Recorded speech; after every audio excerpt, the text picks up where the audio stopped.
Welcome to Magnolia United Methodist Church. I'm Pastor Brad Chamberlain. This is our service for July 17th, 2022. Just so you know, I'll be traveling the next couple of weeks. We will not be having any online services on the 24th or the 31st of July. Just go ahead and look back at one of the old ones that you've missed if you want to still track with us. And we will have in-person services both weeks. Okay. This week, the lectionary has us continuing with the book of Amos. Last week, we looked at Amos as an example of our mandate to be witnesses and to bear witness, even when it's hard. This week, we continue into Amos 8 and 9 and look at the reality that our salvation is not an individual pursuit, but rather that every single person, and in fact all of creation, is tied up in salvation together. Our actions, both the good and the bad, have consequences, and neither the actions nor the consequences exist in a vacuum. Let's join together in this responsive call to worship. Prophets, what do you see? We see the many ways we distract ourselves. What else do you see? We see the good and the bad fruits we have produced. What do you see today? We witness and worship God today, grateful for love and forgiveness. Amen. We'll be reading two readings from Amos today. Our first reading is from Amos 8, verses 1 to 12. Then the sovereign Lord showed me another vision. In it I saw a basket filled with ripe fruit. What do you see, Amos? He asked. I replied, a basket full of ripe fruit. Then the Lord said, like this fruit, Israel is ripe for punishment. I will not delay their punishment again. In that day, the singing in the temple will turn to wailing. Dead bodies will be scattered everywhere. They will be carried out of the city in silence. I, the sovereign Lord, have spoken.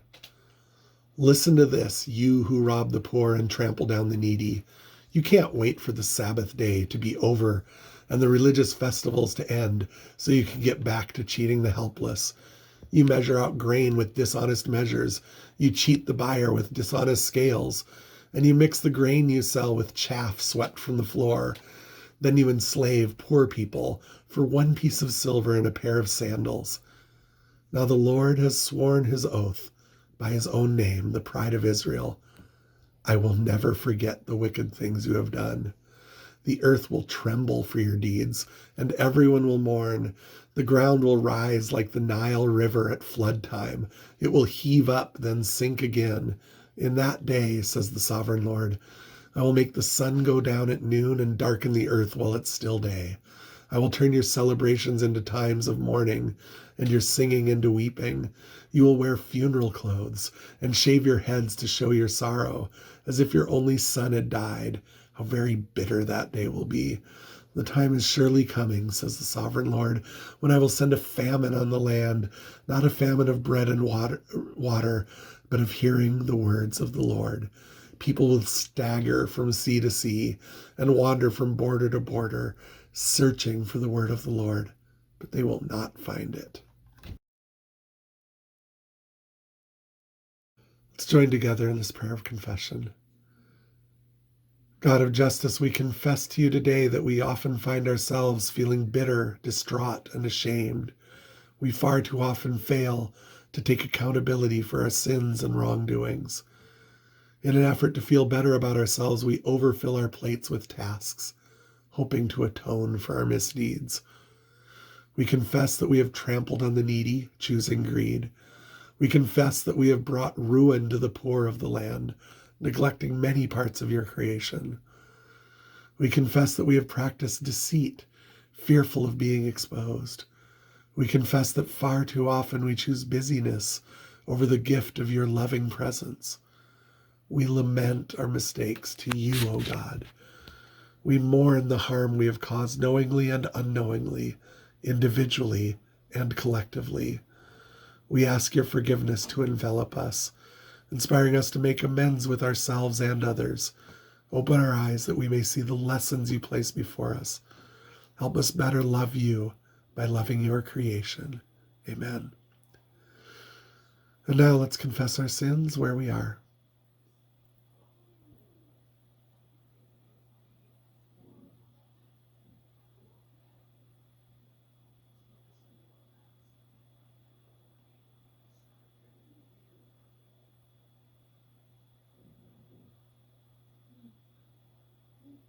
Receive these words of assurance. Seek good and not evil, that you may live. And so the Lord, the God of hosts, will be with you. Hate evil and love good, and establish justice in the gate. The Lord, the God of hosts, will be gracious. Thanks be to God.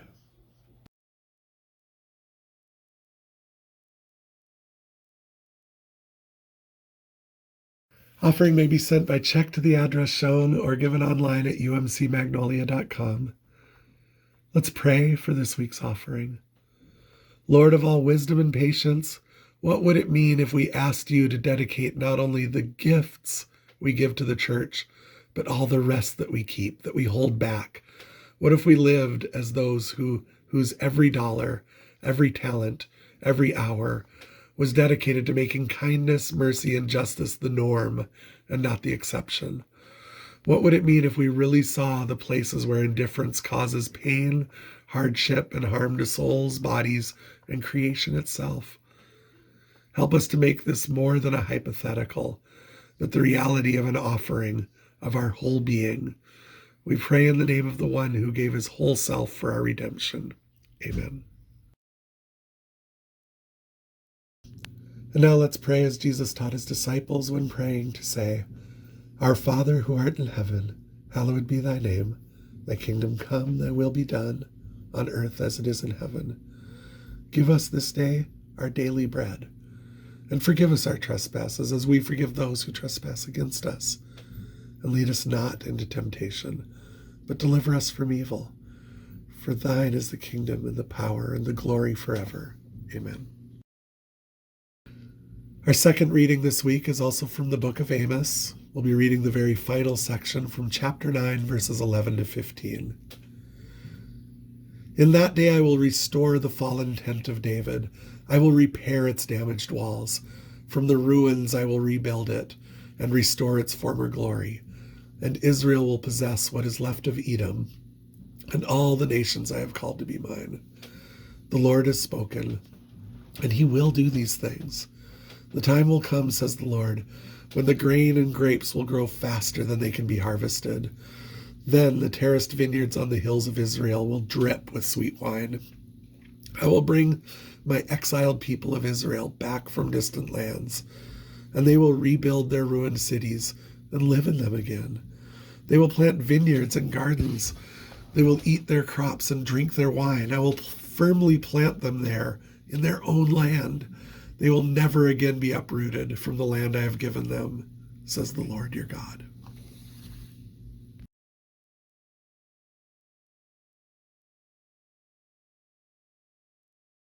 Back in 1997, Wendy and I were living along the coast of India, along the Bay of Bengal, in a city called Visakhapatnam, Vizag for short. We were there for almost a full year and got involved in a local church. And Wendy, of course, ended up being a youth group leader almost immediately. And we were hosting a youth group party at our house, and for an activity Wendy drew from bridal showers in the US and had a contest where the teens would dress their team member, not in a wedding dress, but in a sari made out of toilet paper. The most beautiful sari wins.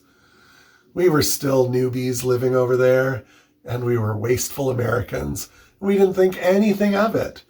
But the kids were a bit hesitant to be so wasteful with the toilet paper. Anyway, the contest went great. And, we didn't just want to throw the toilet paper away afterwards. So we put it in a garbage bag in our bathroom so it could be used. Well, some friends from Thailand came to visit. In Thailand, many of the toilets don't have the plumbing to handle toilet paper.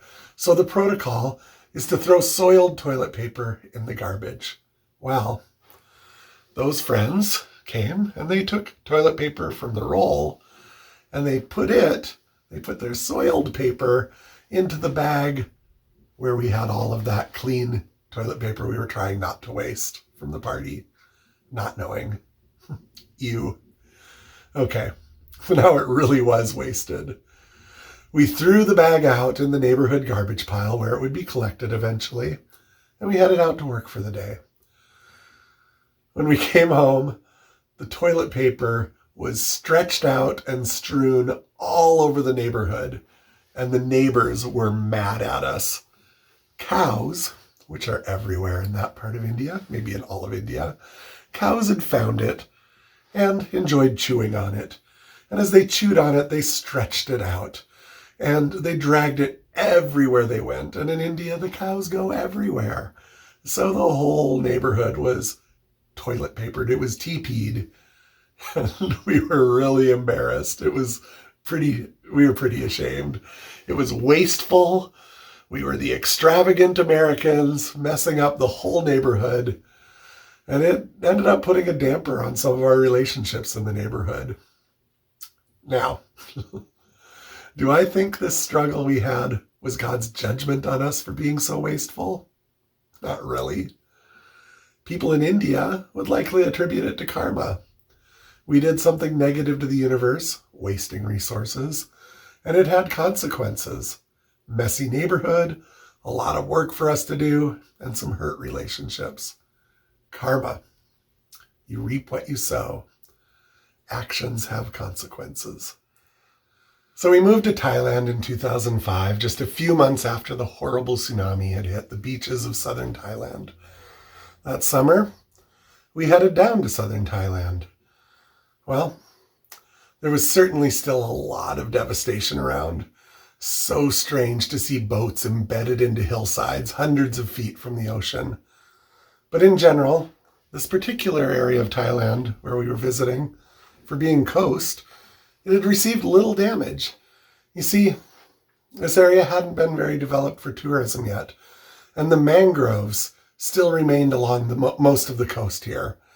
Mangroves are these trees which grow in the tidal shallows and have this intricate network of roots and vegetation, which happens to serve as a natural barrier to the impact of things like tsunamis and flooding. The waves hit the trees and they lose their power before they make it to land. But just off the coast from there were some more developed areas, some islands. And part of that development had been years of removing the mangrove forests so that visitors could hang out on pristine sandy beaches, truly beautiful beaches, but not necessarily what was there originally. Those areas, they got devastated by the tsunami. There was nothing to break the force of that giant wave, and it just flattened hundreds of buildings, killed numerous people. It destroyed businesses and livelihoods and lives, just leaving a wasteland in the wake. One day I was talking with a local person about it, and he said in broken English, "Yes, here we take care of Mother Nature, and Mother Nature takes care of us. In those other areas, they attacked Mother Nature, destroying the mangroves, and Mother Nature attacked them." God's divine punishment, karma, actions have consequences. Those unjust actions of a few developers have broad range consequences to the lives of others. Have you ever been in a market and the fruit is in season? It's amazingly inexpensive and just perfect. And so you go ahead and buy more than you normally would, like maybe with watermelons or strawberries or whatever. In fact, you bought so much, there's no way you can eat it all on time. And this glorious feast of fresh, sweet fruit, it starts to rot. You pick up some of the strawberries and they squish out, and you realize they're covered in mold, and the fruit flies come and it smells, and you have to throw it all out. You were selfish, hoarding resources, and they spoiled, like how manna was only to be collected for the day ahead or it would go bad. All of this is of a piece. The toilet paper story, the tsunami, the rotten fruit. It's the same story, just a different scale. Action and consequences. What goes around comes around. Instant karma's going to get you. And on a much, much larger scale, even than the tsunami, we have what we read about in the book of Amos. We see it in today's reading, which starts off with the analogy of fruit coming to ripeness and rotting. But that's just an entry point for talking about the bigger things going on. It says, listen, you who rob the poor, you who trample the needy, you who cheat the helpless, you who measure your goods dishonestly, you who cut your grain with chaff to cheat others, you who enslave others, selling them for a piece of silver or even sandals. Injustice is rampant. It's on the individual scale, but it is rampant. Last week, the focus was on the injustice coming from the political and religious leadership and elites. This time, it shows how that rot, like the rot in a fruit bowl, has spread through the whole society. One bad apple, right? So that neighbor is now cheating neighbor at the market, stealing, not caring for the needy, taking advantage of one another, all for selfish, personal gain. And God's message is delivered through Amos. I will never forget the wicked things you have done, it says. Not even the way you slipped some chaff in with the wheat before selling it. Not even when you went through the self-checkout lane at the grocery store and knowingly selected the cheap mushrooms when you were actually buying the expensive ones. In this passage, God says, I will never forget, and the earth will tremble for your deeds. The earth will tremble because you cut your grain with some chaff. It says the ground will heave up and then sink again. The sun will go down at noon and the days will be dark. Your celebration will be mourning and your singing weeping. There will be famine and you will everyone be lost, searching your land from sea to sea. And I want to suggest this, that what we read about in Amos is of a piece with the fruit, the toilet paper, and the tsunami. Our actions have consequences.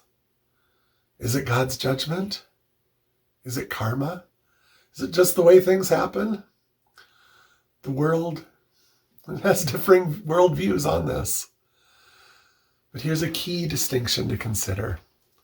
In a karmic worldview, it all just is done and the consequences follow. Like knocking down the first domino or getting the slinky going at the top of the staircase. But what happens then is happening in a vacuum. In our worldview, there is no vacuum.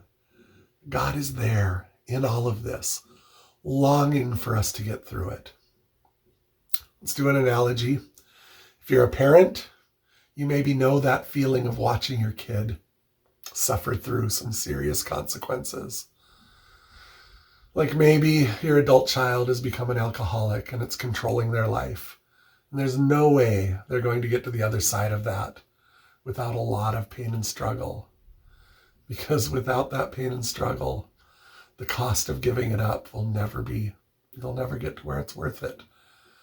But there you are, maybe you can't intercede because enabling them would just keep the cycle going. They'd never feel that pain from the addiction strongly enough to make it worth the cost of pushing through to the other side. But you as the parent, even though you're not intervening in these natural consequences, you're still there. You still love them. You're still praying for them. You still are there ready to give them a hug and sit by them on the couch and cry and laugh together once again. We face consequences when we act unjustly towards ourselves, towards others, towards creation. And those consequences play out devastatingly. But God is there, loving, waiting, caring. This idea of karma, it kind of dovetails into our idea of justice, in that actions have consequences. But Here's where things really bite. Here's what really hurts. Maybe we can accept this basic idea. If I do something bad, I get punished. If I don't know, do something immoral, then something bad's going to happen to me. But the reality, it just feels so unjust because we kind of want this whole cycle to be individualized. If I break the law, I do the time. In our society, we want everything to be individualized. Personal consequences, personal karma. But it doesn't work that way. We don't exist in a vacuum. My actions have consequences in your life. Your spouse might overexuberantly buy too much fruit, and you end up having to hold back that gagging reflex as you deal with the smell, the rot, the flies, the maggots, and clean it up. If I, the wasteful American, waste all that toilet paper, the cows are going to toilet paper the entire neighborhood, I guess. And if I sell you wheat cut with chaff, in all likelihood, I'm going to make a bit more money, and you are going to be the one to suffer. If a developer for a new Four Seasons hotel cuts down a mangrove forest for their new resort, that developer will probably get away with a really nice profit. But the consequences will come. A tsunami wave, maybe, will come, and it'll affect thousands of innocent lives. It's a pretty common situation where the selfish actions of someone in power or privilege gets rewarded, while the consequences are passed on to the innocent who suffer. And this is what we call marginalization. And we can feel it happening all around us. And it hurts. It hurts to see the few enacting policies which will lead to the suffering of many. It hurts to see these Supreme Court decisions handed down recently and contemplate how many people will have their lives destroyed by the tsunami of injustice which will come in the wake of those rulings. Justice, karma, whatever it is, it's not just a personal thing. It is societal. Through Amos, God is speaking to Israel about this. Your leadership is unjust. Your religious institutions are unjust. And now the people are increasingly following in suit. And injustice is spreading through the land like the rot in all that fruit you bought. And as a consequence, suffering is going to spread throughout the land. Those rotten, unjust actions create suffering. At a personal level, yes, but also at a societal level, and certainly at a global environmental level. We aren't isolates. Our actions affect others, and they affect the world around us. These acts of injustice are leading to the destruction of everything you know, God is saying through Amos. But God is also saying, I'm still here. You can still connect with me. I will still give you the strength to persevere if you seek me. And you will, or your children's children will, come out the other side of this. We see this finally at the end of the book of Amos, starting in chapter 9, verse 11, where we read, "In that day I will restore the fallen house of David. I will repair its damaged walls. From the ruins I will rebuild it and restore its former glory. And Israel will possess what is left of Edom and all the nations I have called to be mine. The Lord has spoken, and he will do these things. The time will come, says the Lord, when the grain and grapes will grow faster than they can be harvested. Then the terraced vineyards on the hills of Israel will drip with sweet wine. I will bring my exiled people of Israel back from distant lands, and they will rebuild their ruined cities and live in them again. They will plant vineyards and gardens. They will eat their crops and drink their wine. I will firmly plant them there in their own land. They will never again be uprooted from the land I have given them, says the Lord your God." That's where the book ends. And so what do we do with this injustice we see around us everywhere? I guess we remember that God is here always. in the good and in the bad, in the easy and the difficult.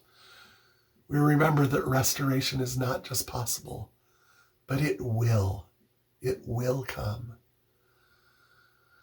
That goodness will win. That love always wins. And that we are residents of that place where God reigns. And we are here in this world to be ministers of love to this hurting, broken world. We watch, we witness all that is going on, and we speak out. We bear witness, we act, we live lives of love amidst a corrupted world and serve God through serving the marginalized. We don't use our privilege for our own advantage, but we leverage it. We share the resources with those who are hurting and in need, with those at the margins who always suffer the consequences of the greed and injustice performed by those with privilege. And we don't give in. We don't just say, when in Rome, do as the Romans. We don't just go ahead and join the crowd and cheat others. We don't just join the crowd and live wastefully. We don't slander, all of that. Because, you know what, there's this flip side to karma. There's this flip side to justice. There's a flip side to natural consequences. Actions towards justice have consequences of increased justice. Righteous acts bring about righteous consequences. Clean hearts and selfless service to others bring about clean hearts and selfless service to others. Small acts of kindness may feel insignificant, but they truly can change the world. My choices regarding consumption, like my use of gasoline or of plastic water bottles, it can feel maybe an economic decision or something like that, but it basically feels inconsequential in the scope of things. But, you know, so does cutting the wheat with the chaff for that vendor in Amos. We are called to live in this better way. If we think it's all just individual action and consequence, it all feels rather pointless. But what we see in Amos is that it is all connected. We are all connected, us people and all of creation. We act like salvation is an individual endeavor, but that's not what the Bible says. Our salvation, the whole earth's salvation, is intimately linked with one another. And so we are called to live lives of love through which the world is transformed, healed, and restored by God, just as we see in those final verses of Amos. May God add his blessing to these words. Amen.